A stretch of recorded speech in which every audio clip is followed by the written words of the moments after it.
Welcome back. My name is Wendy Ashley, Professor of Social Work, and I am with Ivor Weiner, Professor of Special Education and the Director of the Family Focus Resource Center. This is the second part of our three-part series. In the first video, we discussed cultural competency and cultural humility. Both are important concepts to understand and embrace when working with diverse clients, consumers, and families. Our discussion today is about understanding your own attitudes and bias.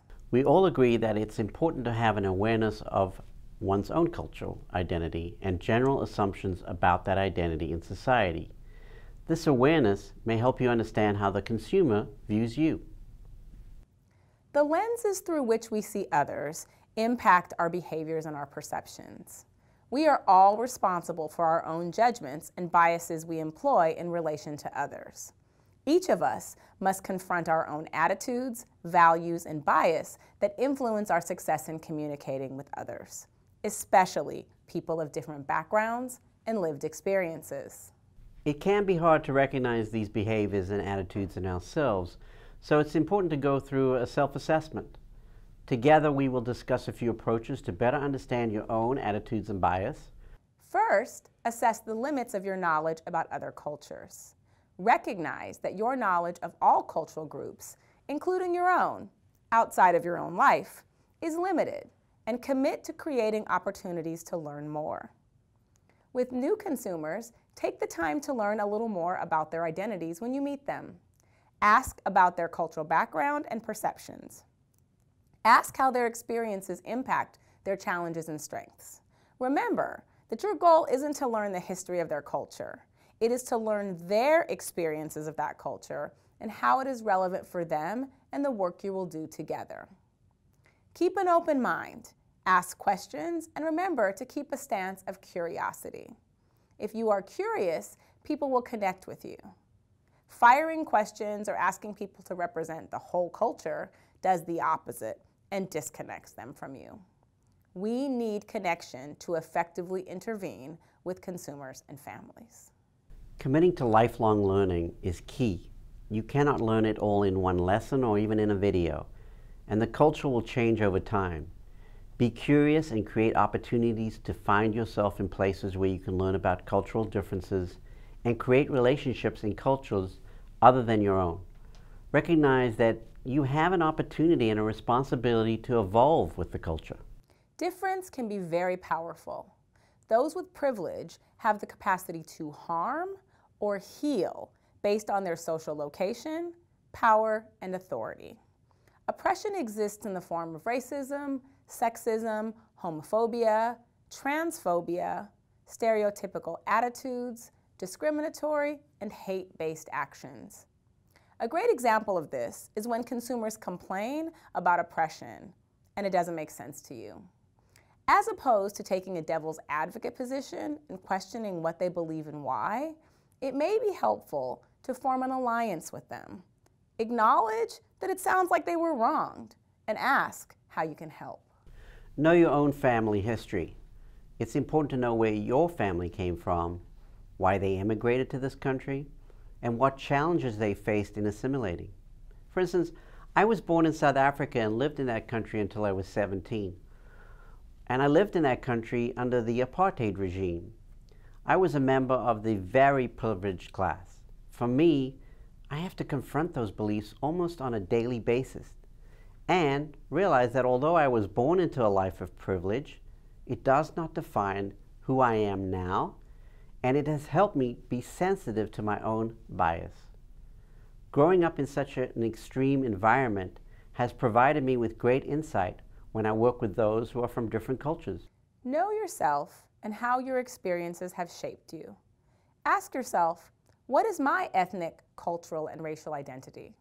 How might my identity be perceived by others? Another important aspect is to note your own areas of discomfort. How do you feel when you encounter differences in race, color, religion, sexual orientation, language, and ethnicity? Why do you feel that way?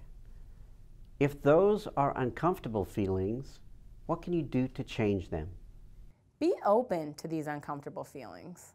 Acknowledge them and know that by acknowledging them, you will move to a place of new understanding.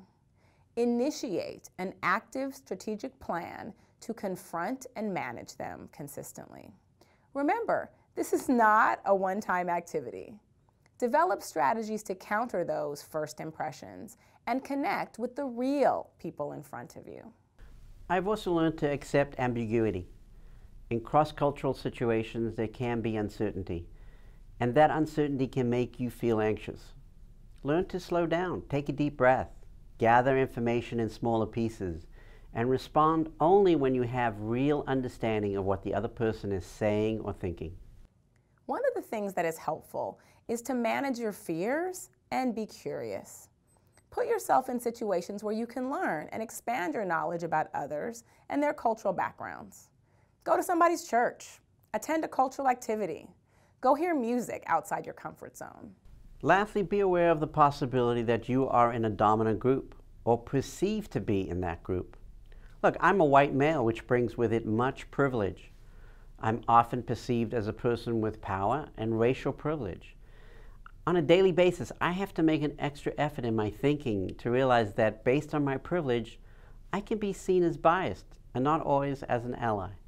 That was quite a bit to digest. Let's summarize some of these concepts.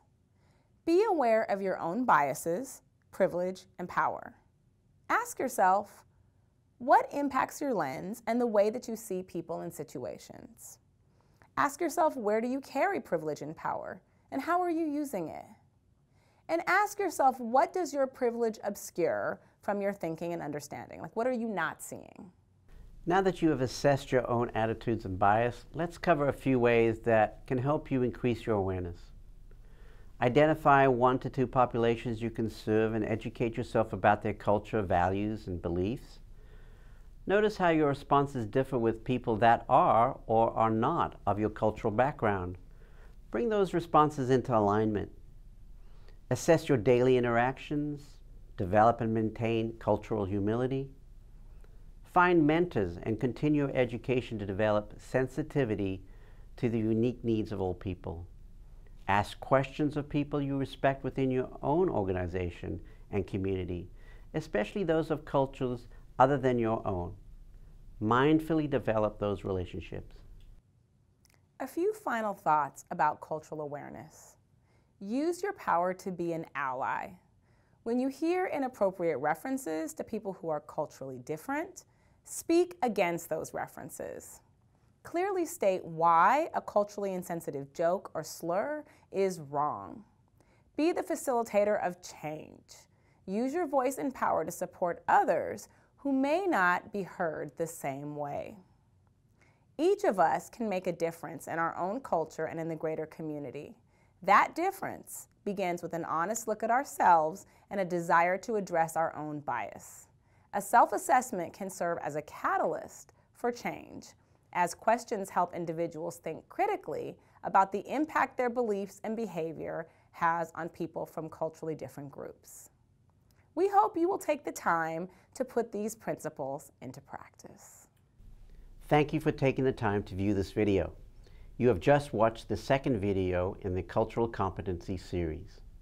Next up, we discuss strategies to be culturally competent.